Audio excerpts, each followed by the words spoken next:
All right, so I wanted to update you on something that went on here. Is that used car dealer sold a lifted Jeep. Obviously, the customer drove it before he purchased it, and then brought it back complaining about the suspension after he drove it. And sometimes that does happen. Like you get in a car and you're driving it easy, or you're so excited, just yeah, I'm pimping in a new Jeep and it's lifted and blah blah blah blah blah blah. And you take it all in. And even a new car, there's buyer's remorse. Like, wow, I bought this car, I really don't like it.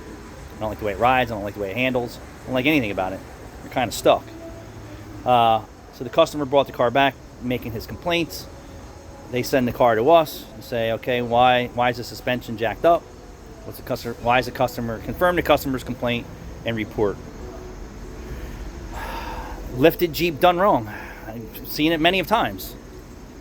You know, for many reasons. Lack of education, going to the wrong shop to get it done, customer do it in his driveway with his buddy in a case of beer, whatever the case may be. Whoever did it wrong, and it's not right, and rides like shit, handles like shit. It's over a 3-inch lift. Lot more involved once you go over 2 inches and big tires on a Jeep. Way more involved. So we put up in the air. We check the center line visually. The body's 3 inch past the tires to the driver's side. Center line's way off. No kidding, right? You lift the vehicle. It pulls the center line of the vehicle on a Jeep to either way, and it has front and rear track bars. Are they upgraded? No. Are they adjustable? No. Is there drop down brackets? Is there anything? No. Just a basic lift with big wheels and tires, thinking they're going to achieve what they want for peanuts. Not going to happen. We advise front and rear heavy duty adjustable track bars. We can get the center line dialed in, move forward with repairs, figure out what else we need to make this vehicle right and ride for the customer. Sometimes it's thousands of dollars. I guess they didn't like what we said. They told the customer, hey, you're on your own. I don't know. Customer took it to a known Jeep shop around us, and then shows up here complaining to me in the morning about his purchase and what he got someplace else. One, why did it go someplace else? It should have came right back here for us to do the job right.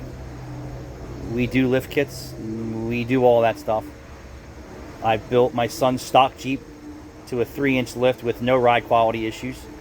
Showed the work and how to do it right. Jude built his giant lifted Jeep. We don't have any of these issues because we did it right. We know what to look for. We know how to do it.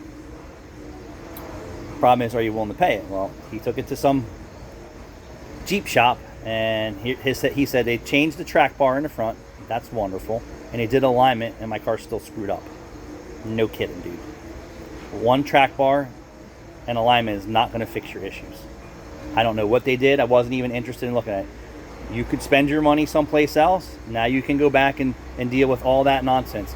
You want me to work on your Jeep now? It starts from scratch. It's front and rear track bars. It starts at, I don't know, I think $1,000, if not more, plus whatever else you need. If that's not good enough for you, go back there and deal with the same bullshit you're dealing with now.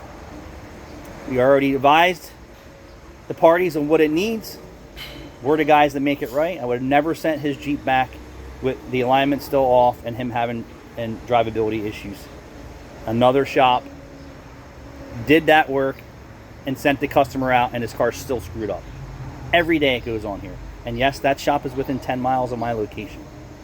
So I said, well, if I wasn't good enough on the first go around, you can go back there and deal with them. Other than that, we're starting from scratch and peel off $1,000 just so we can get started. And I hate to be that way, but I'm tired of being sloppy seconds and thirds and fourth. It gets quite annoying. So we'll see what happens. If he comes back and starts over, maybe he'll get his money back. I don't know.